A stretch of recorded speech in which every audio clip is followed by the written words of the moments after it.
6h46, nous ouvrons le kiosque d'Europe 1. Thomas Soto. La presse met de l'ordre ce matin, Julie, de l'ordre dans la jungle des taxis à la une du Parisien qui nous révèle les 30 idées soufflées par un député PS pour réconcilier les taxis et les VTC. Vous savez, ce sont ces fameux véhicules avec chauffeur.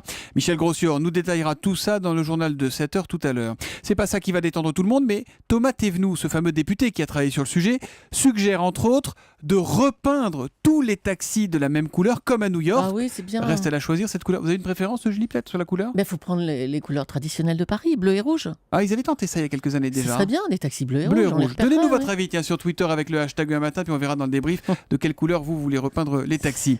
Libération, de son côté, veut mettre de l'ordre encore, mais dans les loyers cette fois. Est-ce la fin des abus, se demande le quotidien, qui nous apprend que la loi Duflot sur l'encadrement des loyers sera bien mise en œuvre dès cet automne, en Ile-de-France d'abord, puis dans l'ensemble des 28 agglomérations de plus de 50 000 habitants, où il existe un déséquilibre marqué entre l'offre et la demande de logement. Voilà donc pour Libération. Et on trouve aussi ce matin quelques quotidiens pour revenir sur le plan d'économie présenté hier. Valls reste sur sa ligne, titre Sud-Ouest.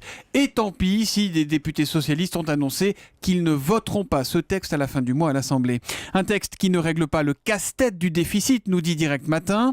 Ouest France reconnaît quand même que l'État fait là un effort sans précédent. Mais sur ce sujet, les économies, je vous invite à regarder attentivement la une de l'Opinion ce matin. En bas à gauche, il y a un petit encart, les 50 milliards d'économies restent à détailler. Et puis juste au-dessus, un autre papier, l'Allemagne face au drame de la cagnotte fiscale. On n'a décidément pas les mêmes soucis, eux et nous. Il paraît que le ministre allemand des Finances, Wolfgang Schäuble, ne sait plus quoi faire de ses rentrées fiscales. Plus de 55 milliards d'euros récoltés en mars. Ouais. 55 milliards, 50 milliards. Nous, on a une petite idée, Wolfgang. Je suis sûr que Michel Sapin est prêt à vous faire parvenir très vite un RIB du ministère de l'économie et des finances. Si ça peut vous rendre service, nous on est preneurs. On va rester en Allemagne, tiens Thomas, pour finir avec ce qui se passe à Munich. On peut désormais se promener en toute petite tenue à Munich. Tout nu, kein problème, pas de problème, écrit aujourd'hui en France. La capitale bavaroise vient d'autoriser le nudisme dans plusieurs de ses quartiers. Le nudisme, c'est une tradition ancienne en Allemagne et c'était particulièrement vrai en ex-Allemagne de l'Est. C'est d'ailleurs comme ça qu'est réapparu l'an dernier un cliché d'Angela Merkel dans le plus simple pareil. Ça dit, il faut quand même y aller doucement. Julie, j'ai demandé à Laurent Cabrol de regarder et ce matin... La température à Munich, vous voulez dire ? Il fait 8 degrés à Munich. Moi, je pense qu'il faut garder un petit maillot quand même. On se rhabille. Europe 1, 6h48. À la une des régions, votre rendez-vous quotidien avec une actualité régionale et avec Marion Calais. Ce matin, Marion, la pluie est attendue de pied ferme en Alsace et en région Languedoc-Roussillon. Les agriculteurs attendent la pluie, c'est le titre à la une de l'Alsace ce matin, alors que Midi Libre s'impatiente vivement la pluie. Avec un même constat dans les deux quotidiens, la situation devient préoccupante. Dans le Haut-Rhin et le Bas-Rhin, quasiment pas de pluie ces 7 dernières semaines. Et dans l'Hérault, des déficits en eau de 50 à 60% entre septembre et mars, du jamais vu, dit Midi Libre depuis 20 ans, avec des nappes phréatiques en dessous des niveaux moyens. Et au nord comme au sud, les agriculteurs commencent à le ressentir, avec des blés déjà jaunis, comme généralement à la fin mai, et avec une terre tellement sèche, tellement dure, qu'elle en devient difficile à travailler pour planter le maïs.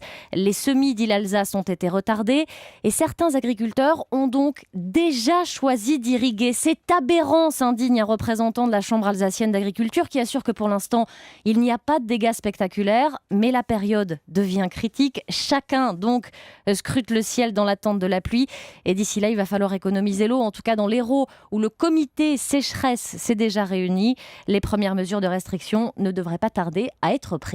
Bon, il nous reste quelques secondes. Je voudrais qu'on en profite pour que vous nous racontiez quand même cette histoire qui nous a fait tellement rire ce matin. C'est la boulette du jour d'un policier manceau. Et le titre du Maine Libre résume très bien l'histoire. Le policier raccroche au nez du ministre. Au bout du fil donc, Bernard Cazeneuve, place Beauvau, qui voulait féliciter des motards pour être parvenus à interpeller les tueurs présumés d'un homme après une dangereuse course-poursuite. Sauf que le policier pense à une blague. Allez, arrête tes conneries, Alain, je suis crevé. Et le ministre d'insister. Il pensait en fait à une blague d'un de ses collègues. Et le ministre d'insister.